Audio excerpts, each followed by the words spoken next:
Hi guys! So for today's video ay tara at samahan niyo po magluto nitong ating napakasarap na corned beef omelette. Ayan. So perfect po ito pang baon ngayong parating na pasukan ng ating mga anak sa school. At syempre pwede din po itong pambaon sa ating office or talagang napakasarap nito kahit pang breakfast, lunch or dinner, pwede po itong ating pang-ulam. So yan nga, at meron tayong isang latang corned beef po dito. So kahit anong brand po, kung ano po yung available ninyo sa inyong bahay.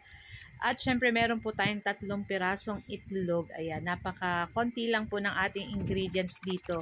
So naglagay po tayo ng asin dyan at binati na natin yung ating itlog dyan. Pagkatapos ilagay na rin natin dito yung ating corned beef at ayan, i-mix na natin dyan guys.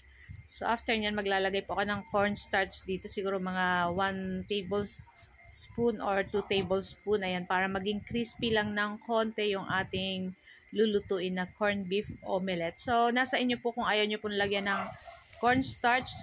Nasa sa inyo po. Pero sa akin, naglagay pa ako para medyo may konting crunchy-crunchy yung mga paligid ng ating omelette. So, ayun na nga at naglagay na tayo dyan ng mantika.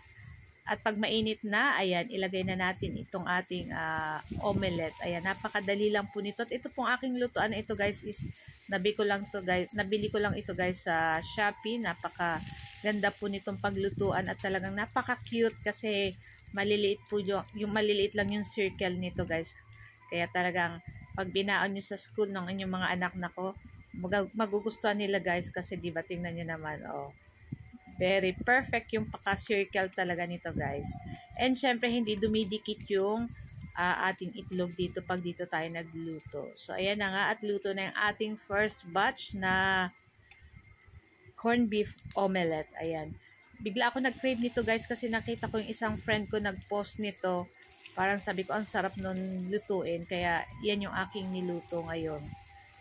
So, ayan na nga at itong ating second batch. Ayan, same lang po. Ayan, lulutuin din natin yan ng side to side.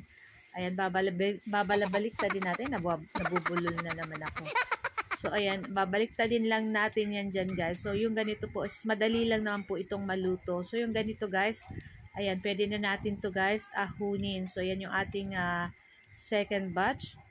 Siyempre, wag natin kalimutan maglagay ng paper towel para itong mga excess oil natin ay hindi natin makain. Masipsip ng paper towel yung ating oil na nandyan. Pero konti lang naman po yung oil na nilagay ko dyan. So, yun na yung ating third batch. So, nakagawa po tayo dyan ng 11 piraso dun sa ating isang lata na corned beef at 3 pirasong itlog. O, diba madami nang nagawa sa isang lata na corned beef tapos 3 piraso lang na itlog. So, ito ang ating last batch guys. So, luto na rin to at pwede na rin natin ito guys ahunin. Ayan. So, try nyo po ito guys at talagang napakasarap po nitong ating ulam for today. Ito yung ating corned beef omelette. Ayan.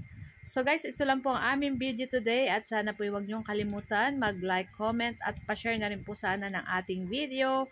At kung bago pa lang po kayo sa aming page, huwag niyo po sana kalimutan mag-like, mag-follow para palagi po kayong updated sa aming mga bagong video na i-upload.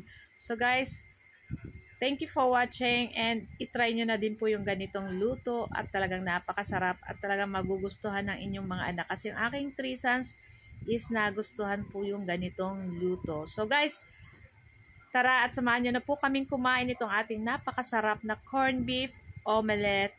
Kumuha na rin po kayo ng inyong plato at syempre dapat may kanin. So guys, thank you. Bye! Charap!